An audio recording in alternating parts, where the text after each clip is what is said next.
नमस्कार। हम्म, आज हम बात कर रहे हैं रॉबर्ट कियोसाकी की बहुत ही फेमस किताब रिच डैड पुअर डैड पर। जी। हमारे पास एक समीक्षा है, उसी का विश्लेषण करेंगे। जी, ये किताब तो खैर काफी चर्चा में रही है हमेशा से। हाँ, बिल्कुल। तो हमारा मकसद है कि इस समीक्षा के जरिए हम पैसे, निवेश और आर्थिक स्वतंत्रता पर कियोसाकी के जो विचार हैं, जी। उन्हें समझें। हम्म।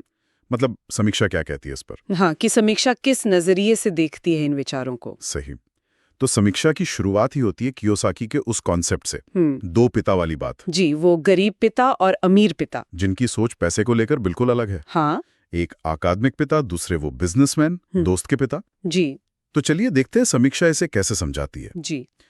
तो समीक्षा में जो पहला बड़ा विचार सामने आता है हम्म। वो है पैसे के लिए काम मत करो, पैसे को अपने लिए काम करने दो। हाँ, ये तो जैसे किताब का मूल मंत्र ही है। समीक्षा इसी पर रोशनी डालती है कि कैसे कियोसाकी ये जो नौकरी वाली सोच है ना हमारी, उसको चैलेंज करते हैं बिल्कुल। और सिर्फ तनख्वाह पर टिके रहने की बजाय वो कहते हैं कि आय के नए स्रोत बनाओ, पैसिव इनकम जिसे कहते हैं। हाँ, और यहीं पर समीक्षा एक बहुत जरूरी बात उठाती है। वो वित्तीय शिक्षा वाली। हाँ, कि कियोसाकी के हिसाब से ये समझ हमें स्कूलों कॉलेजों में मिलती नहीं है। जी।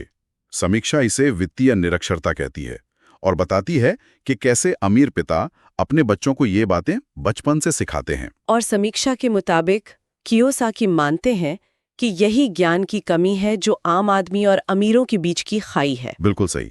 अच्छा, इसी से जुड़ा दूसरा कॉन्सेप्ट है जिस पर समीक्षा काफी बात करती है, संपत्ति यानी एसेट और दायित्व यानी लायबिलिटी का फर्क। हाँ, ये समझना तो बहुत ही जरूरी है। समीक्षा इसे कियोसाकी के दर्शन का आधार बताती है ना? मतलब बात सोचने वाली है। समीक्षा कहती है कि कियोसाकी के अनुसार अमीर लोग वो चीजें खरीदते हैं जो पैसा लाएं, संपत्ति बनाते हैं। जैसे रेंटल प्रॉपर्टी हो गई या स्टॉक्स जिनसे डिविडेंड आए, मतलब जो जेब में पैसा डालें। जी। और दूसरी तरफ समीक्षा ये भी बताती है कि ज्यादातर लोग, मध्यम वर्ग, वो दायित्व खरीदते हैं, मतलब जो पैसा निकाले जेब से। हाँ, बिल्कुल। जैसे बड़ी गाड़ी ले ली लोन पर, जिसकी किश्तें जा रही हैं, या कोई और लोन।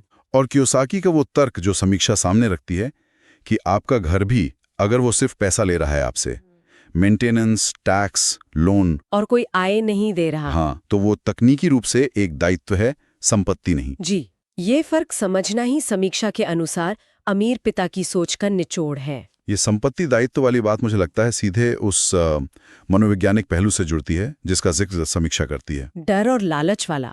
हाँ, वही। समीक्षा बताती है कि कियोसाकी कैसे कहते हैं कि ज्यादातर लोग वो पेचेक टू पेचेक वाली जिंदगी जीते हैं क्योंकि नौकरी खोने का डर होता है। सही कहा।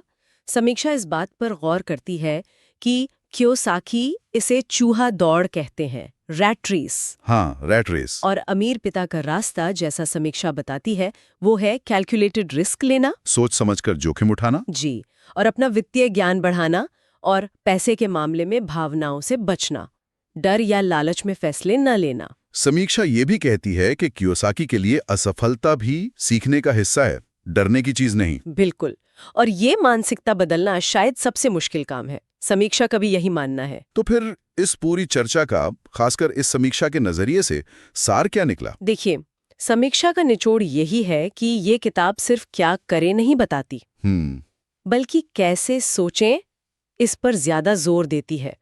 वो पारंपरिक कर्मचारी वाली सोच से निकलकर मालिक या निवेशक बनने की सोच। अच्छा। समीक्षा इसे वित्तीय स्वतंत्रता के लिए पहला और शायद सबसे अहम कदम मानती है। तो मतलब समीक्षा के हिसाब से कियोसाकी सिखाते हैं कि अमीर बनना सिर्फ मेहनत का खेल नहीं है।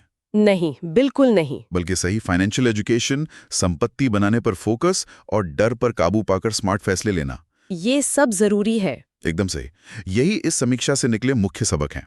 समीक्षा का इशारा है कि किताब का असली मकसद है पैसे को देखने का नजरिया बदलना, खासकर उनके लिए जो नौकरी की सुरक्षा से आगे बढ़ना चाहते हैं, आर्थिक आजादी चाहते हैं। जी हाँ, समीक्षा इसे उन लोगों के लिए बहुत जरूरी मानती है जो अपनी फाइनेंशियल सिचुएशन का कंट्रोल खुद लेना चाहते हैं। कियोसाकी, जैसा समीक्षा में बताया गया है, लगातार सीखने पर बहुत जोर देते हैं, फाइनेंशियल नॉलेज बढ़ाने पर। हाँ, ये तो है। तो यहीं पर एक सवाल उठता है जिसे समीक्षा भी छूती है कि अगर हमारी पारंपरिक शिक्षा हमें पैसे का मैनेजमेंट नहीं सिखाती, जैसा कियोसाकी कहते हैं, तो फिर कोई आम इंसान अपनी फाइनेंशियल एजुकेशन की शुरुआत कैसे करे, इसकी जिम्मेदारी कैसे ले, ये सोचने वाली बात है। बिल्कुल, ये एक बहुत बड़ा सवाल है जो किताब छोड़ जाती है।